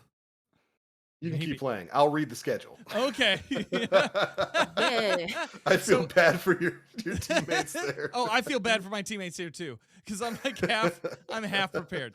But Yeah. the downside of doing this way. Yeah. But I feel like we have the roadmap ahead, as Yeah. well as some weapon crafting tuning that is coming up before we decide to Right. get into audience questions. Which, if you have any questions, drop them in chat. We'll grab them up. So this week in the this week's issue of the Bungie Weekly blog, This Week at Bungie, we got a tentative content schedule for some of the things that are going to be happening in game over the next few months. This is going to include stuff like challenge mode for the raid going live, the incoming spring event, Guardian games. We'll see how that's going to be played out this time around. And while these dates are all, of course, subject to change, we do have a general estimated time for when we can expect most of this stuff to go on. Of course, this week we've got Iron Banner and a brand new PsyOps Battlegrounds location on the moon. I enjoyed it. I think all the PsyOps Battlegrounds have been, like I said earlier, a marked improvement over the Battlegrounds that we had Agreed. previously. They're a lot more fun to play, in my opinion. This coming week, on March 22nd, we've got the Legend PsyOps Battlegrounds going live, and the Valve the Disciple Raid Challenges going live as well. After that, on April 1st, we've got Trials Labs Zone Capture. So this we're gonna start to see some of those Trials Labs go live with different game modes and different experimental game types in the Trials of Osiris game mode. Really excited about that. Week after that, on April 5th, we've got Grandmaster Nightfalls going live. Hopefully you're like Dan and have been farming so much that you're like, what, 1574? Something like that. It's like 1570, 76 at the moment. I'm sitting here like 1561. Like, how? How did you do this? Well, I justified it by saying I help people out. Right, you can write it off on your taxes. Yeah, I can write it off on my time taxes. Yeah, that's You've true. done it so much, you can write it off. After that, on April 8th, we've got Trials Labs Freelance coming back. So if you're somebody who's looking to go into some freelance trials, which worked pretty well the last time Bungie had it, Oh, yeah. that'll be coming back on April 8th. Really looking forward to that. Then on the 12th of April, we've got Iron Banner returning. On April 19th, we've got the Vow of the Disciple Master difficulty going live. Really, really excited about how Master difficulty is going to be changing things up for the Vow of the Disciple. And I wonder, because with Master VOD, we did what? The time lost weapons? Yeah. I wonder what they're going to do for Vow. There are adept weapons in Uh-huh. in the API. Okay. D2 Gunsmith actually has them in the pool. It's not really showing me much detail Right. outside of that, but I wonder what the difference is going to be. yeah. There's got to be like That's interesting. one extra perk or something. That would be the simple thing that I'd think of. Like it's just got an extra perk slot for you to fidget around with. Yeah. Anyways, that's going to be good stuff. That's going to go live again on April 19th. On April 22nd, we've got Trials Labs Zone Capture coming back once again. And then from May 3rd to May 24th, the spring event Guardian Games is going to go live. For those of you Guardians who are newer to the game, Guardian Games is kind of like Guardians Olympics, where the three main classes, Hunters, Titans, and Warlocks, basically all vie for supremacy, and then sit back and watch as Titans win. Oh boy. Okay. Oh, It's usually boy. competitive for the first day, like Hunters usually take it, and then Titans win. I love being a warlock. I love being a warlock who has consistently taken L's throughout Yeah. the entire course of that event happening. Well, I hope you're ready for Listen. more of those. We're busy reading books, Moon. I don't have time for your petty games. Yeah. We'll see how that plays out this time around. Or if Titans can get a three-peat, which Titans are going to get a three-peat. I hate it so much. I don't want it. On May 6th, we've got Trials Labs, Freelance, and a community-voted map. That should be interesting. Yeah. On May 10th, the return of Iron Banner. And finally, on May 20th, Trials Labs, Freelance, and Zone Capture will be live. There we go. That's the tentative content release schedule. Again, I say tentative because all of that is subject to change if Bungie so chooses to do that. But we'll have to see moving forward. Either way, we've got a pretty stacked schedule of content ahead, and I'm really hoping Guardian Games is gonna provide a fresh take on the event this time around, and not just bounties. What if they backdoor? See. What if they backdoor bring back SRL?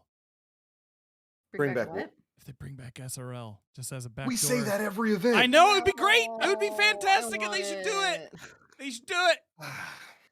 I can Everybody think of a would lot of love people it. who would really like that. They probably will never do that. No, but they never like, Listen, Bungie, I implore you. You've got that daddy Sony money now. Come You can on. afford SRL. It's SRL as a tax write-off. Do it. Yeah, it's a tax write-off. Do it. Worth millions for you. But yeah, it's good stuff coming around. I mean, Guardian, I wonder if they're going to tie either a new exotic or another exotic catalyst to it like they did last time. Because it was what? The Heir Apparent catalyst? I believe so, yeah. And Which and is chat worth it. Yeah. chat is correcting you. Last year the Hunters did win. Did Hunters win last year? I think so, just because they had like some sort of like go to the tower and look at the statue. I know they had overwhelming player numbers.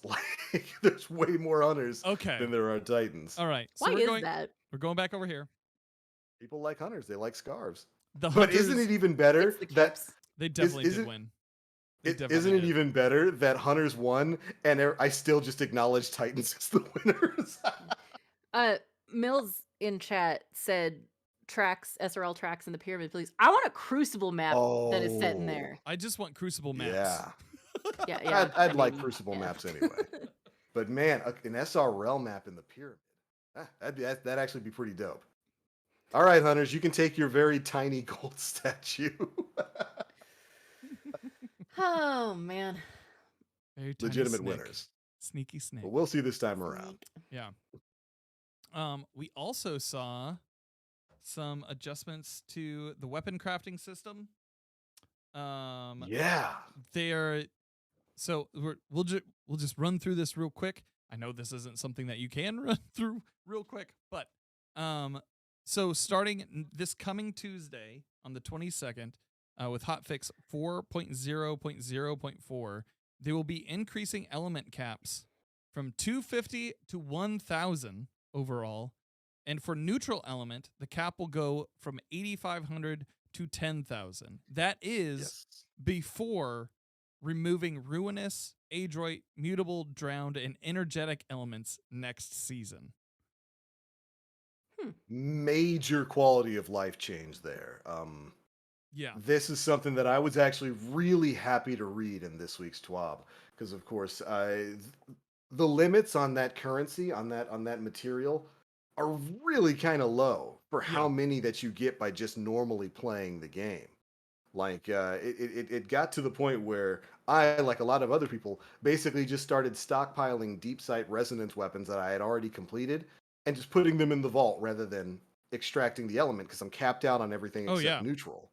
So really happy to see this change. I understand, and during the TWAB, they talked about their philosophy when it came to having all of these different types of elements and how they basically wanted to incentivize play in different activities and all that kind of stuff.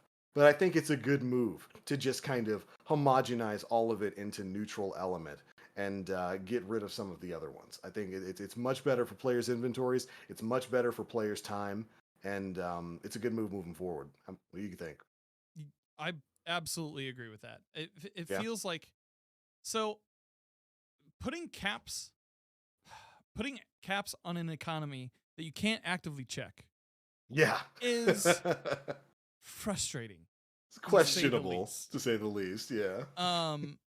And like for me, it would be different if it was like on the inventory page or something like that, where it was like, okay, I can obviously see that I have 450 of this type, and then put in for something else. But there's nowhere to see it except for at the table. The Enclave. Yeah. Yeah. Or maybe you're able to see it on your like weapons. That you're able to see. So I'm gonna switch back over here. I'm looking at my submission here.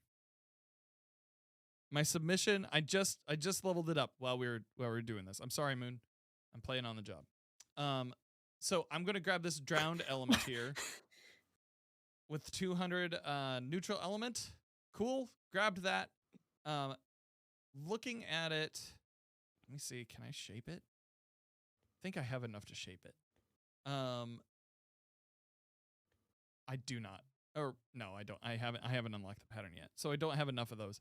But when you look at an item that has the different elements to it, it shows you how much of each element you have on your character on the weapon. That's the only place to check it outside of the table, Which outside of is shaping weapons. Right. a little confusing. Yeah. I'm glad that they're getting. Destiny is a game of way too many economies. Yeah. Which is funny, Bungie has spoken multiple times about wanting to kind of reel some of those currencies back in. Mhm. They just got rid of tokens for a lot of things, by the way. Iron Banner tokens, make sure you use them before the end of the end of this season, because those are going to be going away soon. And your bounties. Get rid of all those bounties. And your bounties, yeah. But it's funny, they got rid of a bunch of those currencies, and then with Beyond Light, or with Witch Queen here, they introduce a bunch more that are tied to a very specific thing, but all come from very different things, which created multiple different grinds to go on, which I guess was the point. Yeah. But ultimately, it was a bit heavy-handed in that it having such low limits on those currencies was already frustrating. The fact that you have to basically run specific types of deep sight resonance weapons and perks to actually farm those up. I think it's a much better solution to just homogenize it, make it all neutral element, and that's easy enough to farm with just regular weapons. Overall, it's good change all around. Yeah. I think crafting the way they started was strong. I'm Yeah, glad that they're taking it's this great. out because it does make the system stronger. It maybe takes out some of the chase that they're wanting, but that chase seems a bit arbitrary in retrospect. Yeah, exactly. So, Exactly. yeah. I'm looking forward to see what else they do with it. I'm sure we'll have more iteration on it over the next year, especially Oh, yeah. with more weapons being added into that pool. But right now, my vault, my poor vault, is at 472 out of God. 500. Yep. I need to get rid of Yep. some stuff, but I have a lot of red squares in there, so I need to get to farming or get to getting it out of there. I don't know. Big same. So I'm really looking forward to this change. And the first part of it, at least, increasing those element caps is going to be going live, what, this Tuesday? This coming Tuesday, yes. Whew. Just in time.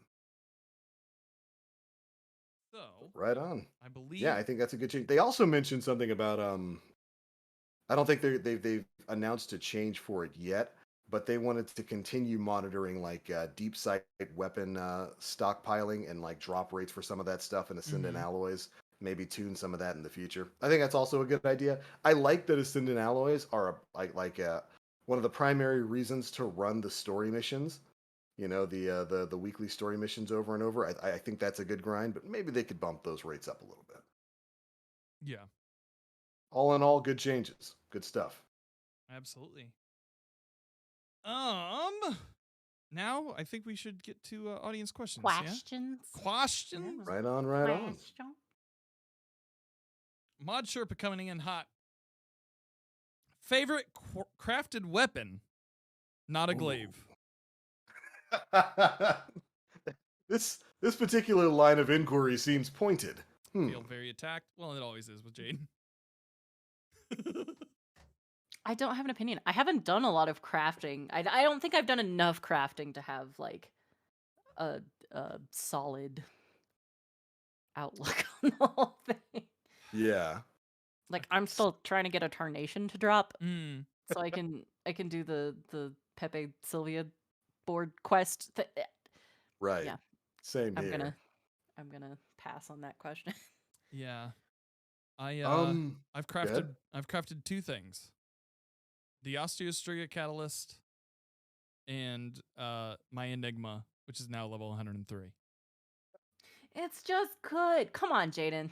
Why can't it be the glaive?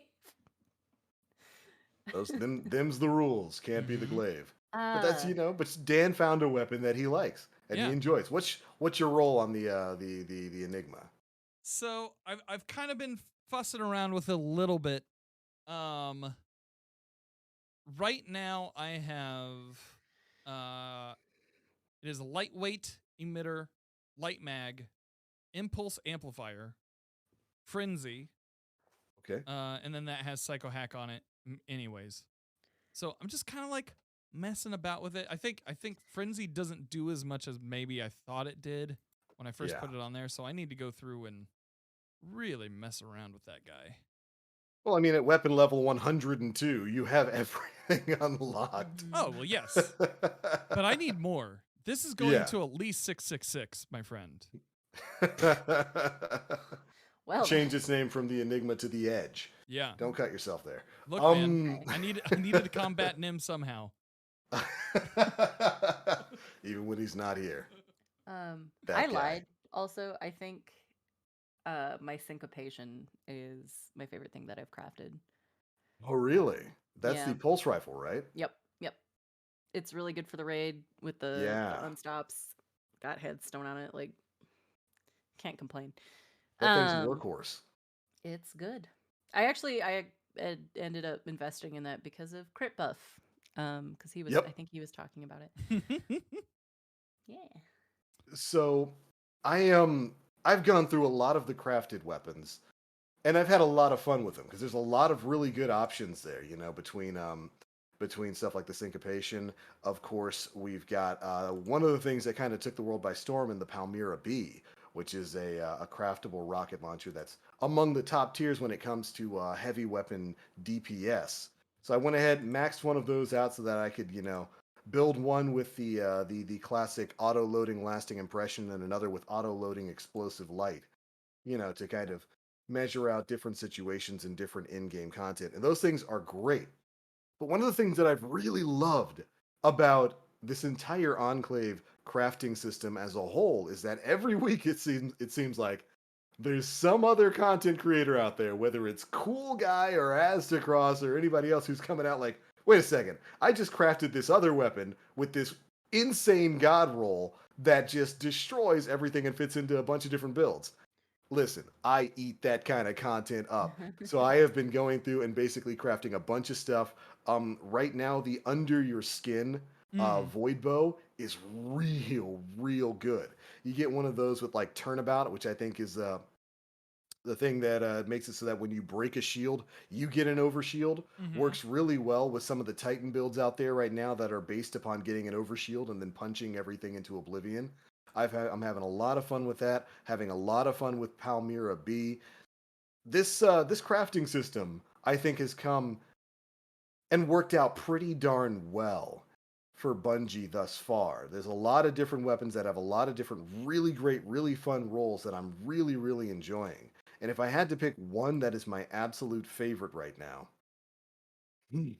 that would be kind of hard to do because I've got 3 or 4 different things that I've crafted that I bounce between based on what type of character I'm playing, what subclass I'm playing, and what content I'm playing. Like if I'm in PvP, I'm running the fusion rifle. I think it's the likely suspect with firmly planted in adagio because being a scum who crouch shots with firmly planted gives your fusion rifle range that no weapon should ever have, and adagio is just masterfully powerful in PvP. I just love This how we've looped back around to people being like, "You nerf fusion rifles." Like, Yeah, we're back there once again, and it's great. I love it. I love the different weapon combinations that are available to us. I love that if I find another combination that I like, I can go back in and reshape those weapons. The costs on that are a little high in terms of ascendant alloys, but I love the system. I'm having a lot of fun with it, and those are just a few of the weapons that I've been playing around a lot with over the weeks. I Um, dig it. this kind of goes into a question that we've been asked by Rogue. What is your new favorite weapon perk? Ooh, that's good. Excuse me while I confer with the ancients. So, I've got it. I've Yeah? got what I like. Um, we were talking about crates. We were talking about vice weapons. We all know how I love my vice weapons. Oh yeah. I got one with stats for all and one for all. Ooh, that's a good I love combo. stats for all. Like those two things together just feel super great when you're like just wanting to chew through ads, and that Yeah. being on the crate, of course, makes it so much easier to like just kind of like chew through them. Just keep shooting. Yeah. And if there was like one weapon that I wish I could craft, it would be a crate. Yeah. I wish Yeah. that was the thing that I could take with me everywhere because it's a really useful weapon. Let's see what else, like other than origin traits. What else are you guys looking for on your weapons? I'm gonna go with what Crit Buff is saying in the chat right now. Successful warm up is so good. So very good. It's like they took Merciless and just said, you know what? Nobody's using you anymore, so we're gonna make you a perk. It's a lot of fun to play with, especially for fusions. It's good stuff. Okay. I'm also gonna have to say stats for all, especially with the funnel web that I have. I think that can roll with that, can it? Was it Ye- crate or funnel web? It's one of my weapons, but using it to clear ads and Mhm. having that be copacetic with the warlock build that I have that is meant for ad clearing. Yeah. Um, Yeah. It's very nice. Just makes the weapon feel that much smoother to use. That's for all, one for all is such a mood as a perk combo. Oh yeah. It's real good on those ad clearing weapons. Yep. Yep. 100%. We have Chrono Diem asking, who is your favorite ghost? Ghost, Finch, Segura, or obviously Amara? I okay. Saying I have an issue with this is like too extreme, I think. I feel like between Ghost, Finch, and Glint, Mm. it's the same dude in a different font. Like Yeah. it's the same guy. Like I would love to see more variety in terms of personality and voice performance. Mm. Um I love Segura so much. Rest Yeah. in Yeah. peace, Queen. Um Amaru reminds me of the spider a lot. Um, He calls us but nerd. he does. Yeah. He says, "Hold on to your butts," which I think is funny. But yeah, I think Segura is probably my favorite ghost that we've seen. Amaru is the nicer version of a PvP message. Yeah. Some people were talking about how he's got this like drill sergeant sort of Yeah. vibe to him, which I think is accurate. Although instead of calling you maggot, he calls you neon nerd. Mhm. Which is just Mhm. so nerdy. Yeah. It's pretty dorky. He's I'm literally happy a to high say it. school bully, which is funny because that's how Fucking Ghost nerd. describes him. Like he used to go bully young Ghost. He's a high school bully Ghost. You neon nerd. I would agree with Segura though. I miss her. Yeah. I Yeah. miss Segura a lot. I miss when she was our Ghost for I Yeah. free story missions. I love to think about how many character deaths in this game can be attributed to like the voice actors moving on to different projects. So I All of wonder them. if yeah. Well, I mean, like with Nathan Fillion, right? It was probably because he started doing what was that show, the cop show, The Rookie or something like that. And a lot Yeah. of people Yeah. speculated that's why Cade Yeah. had to die. And Marina Um, Baccarin, I believe she was not only in Gotham, but she's also in some new show that's coming up on ABC. right. Look, I love it when people that you learn to care about get work. Like Yeah, I that's love great. when people find success. Yeah. Granted, I miss Fillion it. was already successful. Oh yeah. I am. Yeah. It's But incredible that he had the time and to kind of put into as much destiny as he did. Shoot, I could say that for a lot of these. I can't Well, I mean, believe Gina Lance Torres too, Reddick. right? yeah, Yeah, Gina Torres. and Lance Reddick and all of them are still on Destiny. They're so busy. They've got so much work. They're incredible actors, and I'm real happy that they've all been a part of this franchise moving forward. Yeah. Right. Yeah. So What else? we got 3 more here. Okay. So Austin 8 or V2 Games. So this is kind of a question. So seeing that Saladin is now on the War Council, what will happen with the Iron Lords and what will happen on Earth? That's a really good question. I think it kind of leads to, is Saladin going to be completely disconnected from what's happening Hmm. Yeah. here on Earth? Is Keitel like going to take him off somewhere? Or is he going to still have dealings with the Vanguard and with matters of Earth and humanity and stuff, which I can only imagine since now we're in allegiance. Yeah.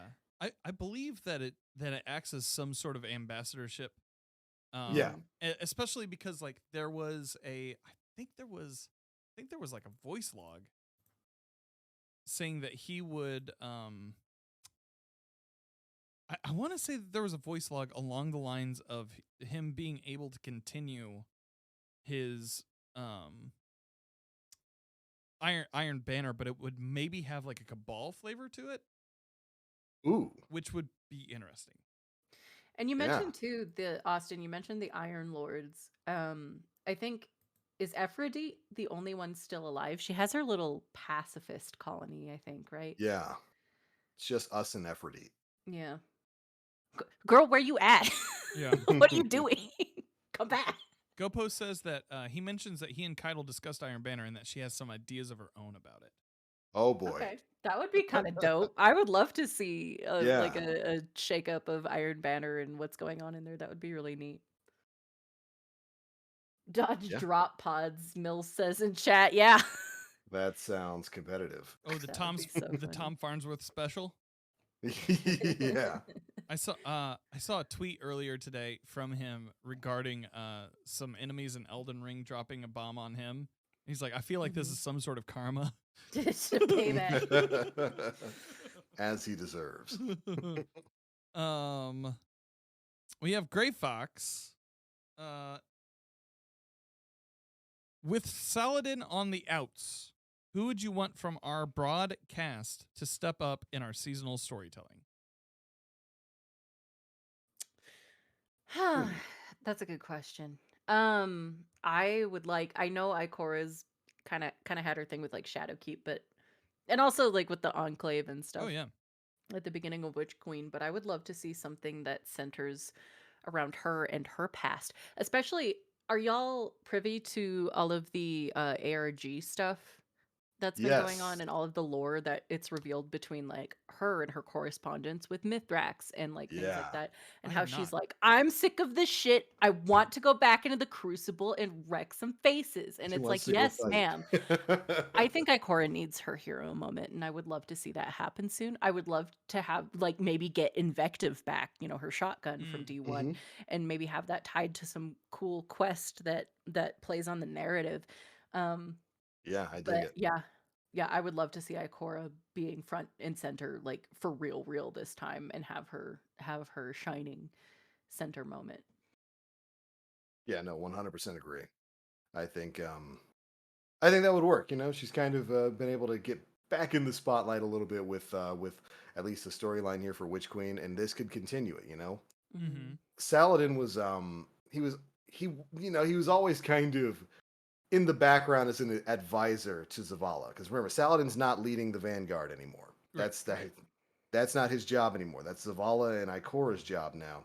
And he was always kind of like a sort of what he's going to be for Keitel now, a counselor on her war council. But him being gone, I think, leaves that position for Ikora to really kind of step back into the main spotlight more permanently. I think that'd be good to hear more from her. I see in the Right. chat Rasputin. What is it? Rasputin is sitting on a USB. He's sitting on a USB drive somewhere because Anna plugged him in and then never like uploaded him anywhere else. It's Well, weird. Hey, Rasputin, we why didn't don't you just know nuke the that. pyramid? Come on. Yeah. We don't know that for We truly don't. certain. Yeah. Is I would love to also see, just because I love them to death, but Saint and Osiris, Yeah. like Yeah. something. Oh right, centered around them. Osiris. Yeah. Mhm. There it is right there. Dude's recovering from Savathun's trauma. bullshittery. um, but yeah, those two, that would be great. Indeed. Yeah, agreed. Well, and Rasputin has some part to play in the Glaives, if I'm correct, right? I think so. So we'll see more of him around like coming soon. So, I'm like, they don't just name drop somebody. Recently they don't just Right. name drop somebody and then you don't see them Yeah, they don't within that year. Chekhov's gun us. Yeah. I will Although- also say Go ahead. that there's speculation that somebody is going to die, and we just don't know who yet. Oh, the Because spoiler alert. Yeah. Yep. The spoiler alert sidearm is back. So we'll see about that. That's probably going to be extremely pivotal to whatever's going on. If it's Ikora, I'm going to scream. It better not be. Yeah, But agreed. yeah, really interesting to think about who they're going to take from us. Yup. I don't think it would be Ikora. They just gave her a new voice actress. Yeah, They've got like and plot armor because she's like a vendor and stuff. So yeah. She's the one of the Vanguard that has the most spine. It seems like. yeah. Seems like it. All right, Tywin with the final question of the night. What weapon foundry weapons would you like to see? I would like to see the Hake sniper. This is just like a general questions. What kind of The weapon way we'd that like they to wrote see it, from? I'm going to say it's general. Yeah. I want legendary Tex Mechanica weapons, Bungie. Yeah.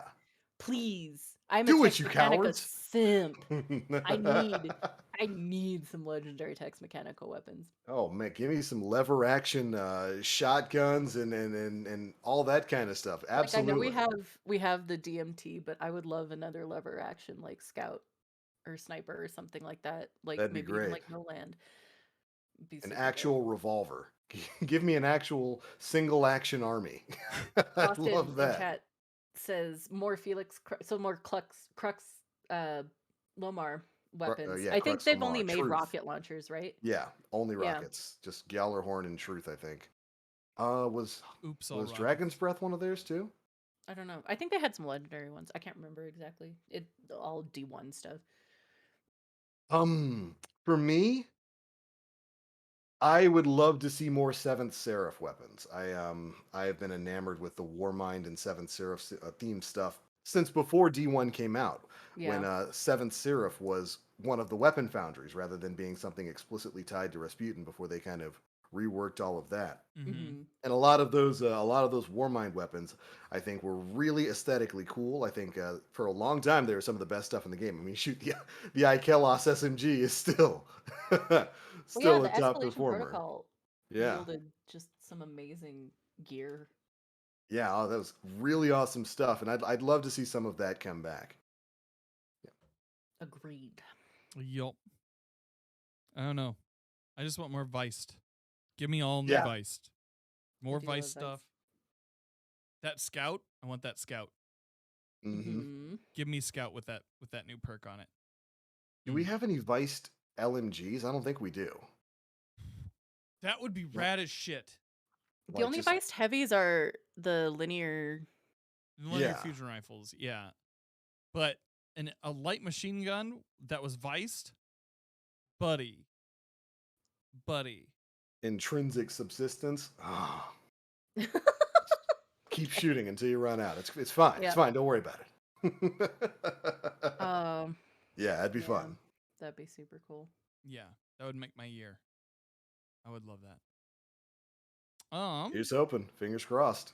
Fingers crossed. However, those are all the questions fit to print.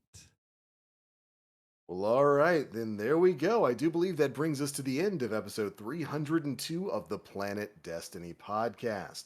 Covered a lot of stuff in this. Got a lot of good conversation out about the Vow of the Disciple, everything to do with that raid, the narrative there, the theming there, the environment there, and then all the quality of life changes we've got coming within the next few days, and of course the events and stuff for the next few months. Good stuff all around, everybody. But of course, before we get on out of here, I think we've got one or two things to actually talk about. First, of course, again, this was supposed to happen at the end of the show. I did it at the start. Major congratulations to Mr. Danfinity on hitting Twitch Partner, brother. You absolutely are the only person I can think of who deserves it as much as you actually do. Thanks. That you're saying that about me, but I know there's a lot of other people who deserve it as well. I don't know. It's just been such a long time that I feel like that's what has Yeah. lended to you earning it. Yeah, it's been a long journey. I've constantly been working not only here but also on my channel to try to make it like a more quality production setup. I think that is something that that is a trait that I have taken with me regardless of what creative endeavor I've undertaken. Not to toot my own horn, but and we appreciate it. That's why we keep you around, Dan. Yeah, champ. I'm glad. I'm just thankful and humbled by the community that was up around me all throughout the process, all 5 years of this process, and looking forward to making more stuff at a relaxed pace. I'm like, nothing's really changing schedule wise unless like I decide to on a random Friday play Tiny Tina's, which is something that's probably going to come up later on this week because that's coming out on Friday. And you can do whatever you want now. I can. Not have to worry about I can metrics. do whatever I want. Doesn't that feel good? That's probably the best part about it, honestly. It's the most. You can finally quit part. Destiny. It's the most. It's the most freeing part. It is definitely the thing that like was the wave of relief. I no longer like have. I personally am not going to worry about numbers too much. Just going to like make good shit that people care about. Hopefully, right. And just move from there. Looking forward to those Elden Ring streams. Oh yeah, no, I haven't. Like, it'll become a reality. We're right on. Again, major congratulations to you. And I guess, as we go to the end of the show here, where we let everybody know where they can find us across the internet, there's no better person to start with than you, Mr. Danfinity. Where are you? What do you got going on? Oh boy. Hi, my name's Dan Fin. Well, hold on. Before we do any of that, please, folks at home who are listening to this podcast or who are watching it on your podcast platform of choice, if you're watching it on YouTube, or I guess you can watch it on Spotify now. That's a thing. Yeah, um, weird. make sure to rate and review, subscribe, and click bells, whatever you got to do in order to get notifications on for this thing. We're going every other week on this, and anything you do to help on that end pushes us to more ears, and we will be infinitely grateful for that. As for Right. me, you can find me at twitch.tv/Danfinity 3 days a week, doing mostly Destiny PvE helps in that time. You can also find me on Twitter and Instagram and the TikTok at Danfinity, where the eyes are L's. There will soon be a TikTok up of TBL launching himself all the way off the map from the Vow of the Disciple raid. So I'm very Oh, I excited can't to wait to post see that. it. Oh, it's very Yes. good. It's very good. It was I made sure to capture it all on camera as he just went sailing overhead. It was amazing. But what about you, Moon? Where can people find you? You can find me on Twitter, just twitter.com/Moonvald. I'm not really anywhere else right now. But I am trying to get some things set up in the midst of also running PD. So yeah, just keep your eyes on my Twitter and I will let y'all know what's going on with me. And also just to add on to what Dan said, and I know I've repeated myself a billion times, but I deeply encourage all of our audio listeners to stop by Twitch every other Sunday at 4 p.m. Eastern, twitch.tv/Planet Destiny, so you can get in on the conversation live and you can participate and view all the visual elements that we add to the discussion. Mhm. So, yeah. We're also posting clips of the show on YouTube, little segments and stuff. And we have the full episodes unlisted on a YouTube playlist. Yep. And I will which the share clips those point back to. on I will share those like on our Twitter, Destiny News _net. And I will share them in like the community tab on YouTube and stuff just to make sure y'all know what's going on. Right. Because again, the YouTube algorithm doesn't like super long videos a lot of the time. But yeah, we'll post highlights and segments and stuff for your enjoyment. So let us know, going forward, the kinds of things you'd like us to talk about. What do you want to hear more about? And we will do our best to jump on that. But yeah, what about you, TBL? Oh, hey, my name is The Black Link. You can find me pretty much everywhere on the internet, Twitch, Twitter, YouTube, all at The Black Link. This week's probably going to be more of the same. If there is a stream of content coming out from my end, it's probably going to be over on the Planet Destiny YouTube channel at youtube.com/Planet Destiny, where I do weekly news videos, and if we have any kind of new events or anything go live, I'm usually over there covering that kind of stuff as well. If I do have time for a stream, it's probably going to be on Monday, so tomorrow, as of the time of this recording. That's usually the only day, or the only days I ever get some actual time off. So we'll see, But all of my stream announcements and whatnot either go live on Discord or live over on the Twitter @. So hit me up at the Black Link. You can find all that kind of stuff there. But all right, everybody, that is it for episode 302 of the Planet Destiny podcast, your guide to This Week in Destiny. Thank you all so much for tuning in, and we'll see you all next time. Bye, everybody.